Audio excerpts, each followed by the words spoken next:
Your game design document is probably wrong. Here's how a lead game designer actually makes one. I hope you try get a job in games, so if you like what you see here, then check out my page for more. A lot of people think a good game design document is long and detailed, but that's actually not the goal. A good GDD is about clarity, alignment, and helping your team actually build the feature or system. The way I approach it is in two layers. First, a one-pager. This is where you align everyone quickly. What is the feature? What are the product goals, the design goals? What does success look like? Maybe through KPIs. What's the scope of the project? What are we building? What are we not? And you can also include competitor references here just to give enough context. Then we move into our full feature spec. This is the main bulk of the work. This is where we break down how the feature actually works. So from the player perspective, what do they see? What do they do? And how do they experience the flows? And then you also want to approach it from the systems point of view. So how it works under the hood, how it scales, and how it connects to other systems around the game.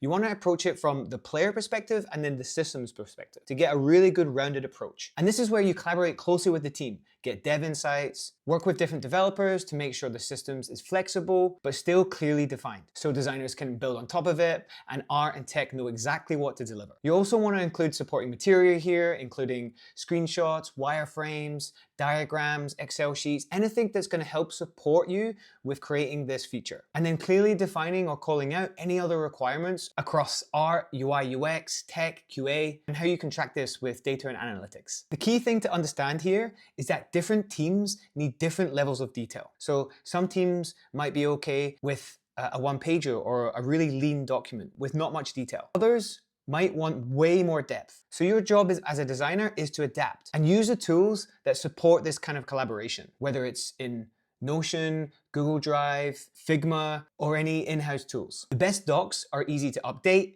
and easy for the team to give feedback on the feature, the system, anywhere within the spec. So if you're writing a DDD, don't focus on making it longer, focus on making it clearer, well-structured, and easier for your team to use. That's what makes a design doc actually super valuable.